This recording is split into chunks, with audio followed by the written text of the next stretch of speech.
The Tennessee Central Railway was founded in 1884 as the Nashville and Knoxville Railroad by Alexander S. Crawford. It was an attempt to open up a rail route from the coal and minerals of East Tennessee to the markets of the midstate, a service which many businessmen felt was not being adequately provided by the existing railroad companies. They also wanted to ship coal and iron ore to the Northeastern US over the Cincinnati Southern Railway, which was leased to the Southern and operated as the Cincinnati, New Orleans and Texas Pacific Railway, through the Cincinnati Gateway. The N&AMP-K was only completed between Lebanon, where it connected to a Nashville, Chattanooga and St. Louis Railway branch from Nashville, and Standing Stone. By the 1880s, railroads were becoming a mature industry and it was not easy for a new competitor to break in. The firm and its successor companies would struggle for decades with both financial woes and hostility from the more established lines. The Tennessee Central linked Knoxville directly by a link to the Southern Railway's subsidiary Harriman and Northeastern from Harriman to Knoxville, with Nashville via a route which ascended the Cumberland Plateau escarpment at Walden's Ridge between Emory Gap and Crossville. The traditional major route for this passage had been made via Chattanooga.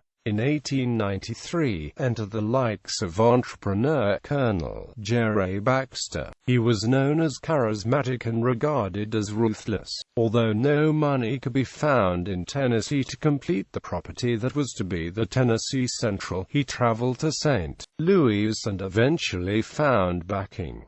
For much of his construction financing, he issued bonds. He organized and constructed 4 lines that, together with the N&AMP-K acquired from the Crawford family, were to become the Tennessee Central. The lines were reorganized in 1902 and renamed the Tennessee Central Railroad. Several versions of this name were used over a period of some 30 years, until the final name, Tennessee Central Railway, was adopted in 1922. The line expanded slowly and piecemeal to the west and north of Nashville during this period, falling into receivership twice, in 1897 and 1912, on the latter occasion operating in technical insolvency for 10 years. Baxter died in 1904, leaving as his heritage the now completed TC, which was unfortunately heavily burdened with debt. Although the company was operating in the black, they were unable to meet the bonded indebtedness, which was incurred from the building of the line. In 1905, the TC was leased for 3 years to the IC west of Nashville and the southern east of Nashville. Due to unprofitable operations, neither line opted to renew the lease.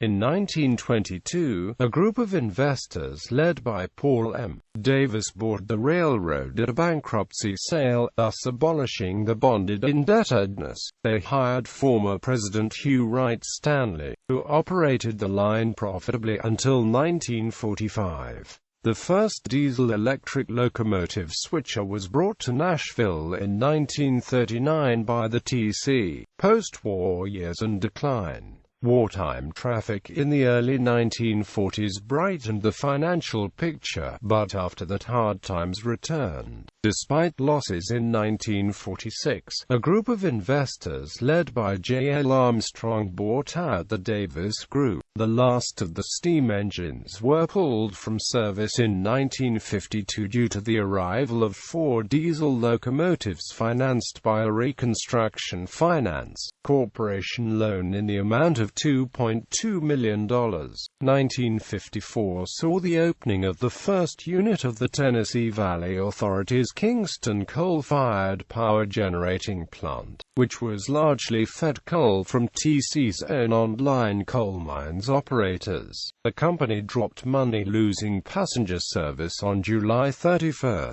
1955. 1956 saw the TC purchase more diesel locomotives and coal hoppers with another RFC loan. Brief profitability was restored from 1949 through 1956. In 1957, the TVA began awarding contracts to non-TC coal mine operators and the traffic boom went bust. Although the program of right-of-way improvement and new equipment acquisition had been carried out, the firm at length was unable to repay the RFC loans and fell into its third and final receivership in 1968. Its assets were sold off. Much of the Nashville Beltline south of Nashville had already been sold to the state to build I-440. The western division from the western end of the I-440 right-of-way in Nashville to Hopkinsville, KY was purchased by the Illinois Central Railroad. The eastern end of the line from Harriman to the siding just west of Crossville went to the Southern Railway. The remaining middle portion from Crossville to Nashville went to its old and not at all friendly rival, the Louisville and Amp Nashville. At the end of 1956, DC operated 286 miles of road and 377 miles of track. That year it reported 278 million net revenue ton-miles of freight and 1 million passenger miles. The Tennessee Central endured for over 80 years in the face of very tough odds, and played a considerable part in the economic development of its service region. It is still remembered fondly by many people in the small towns it served as the route of personal service, and is commemorated by a namesake institution, the Tennessee Central Railway Museum, in its former master mechanic's shop, which also was its headquarters in its final years. An unmarked monument exists in today's Interstate 440 loop south of downtown Nashville, which sits on the old Tennessee Central right-of-way, purchased by the state in the railroad's last years.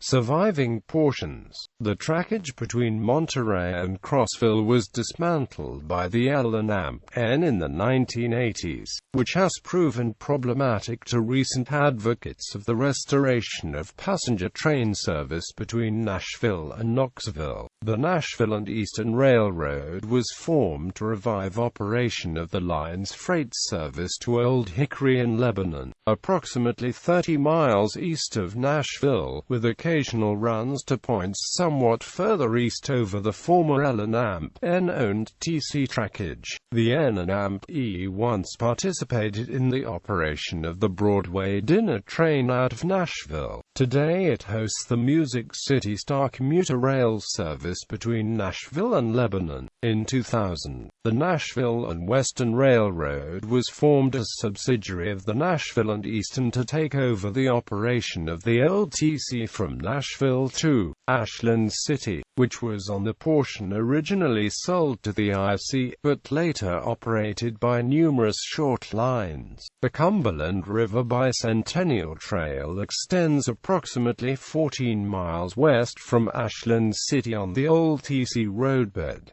Eventually the Department of Defense took over the operation of the LTC from Hopkinsville to Fort Campbell. The rest of the TC line between the trail's end and Fort Campbell has been abandoned. At the eastern end, the former Tennessee Central remains in use between Crab Orchard, Tennessee and Rockwood, on the opposite side of Walden's Ridge, by Franklin Industrial Minerals for movement of aggregate products. At Rockwood, Franklin interchanges traffic with Norfolk Southern, which uses the XDC the rest of the way from Emery Gap to handle this business.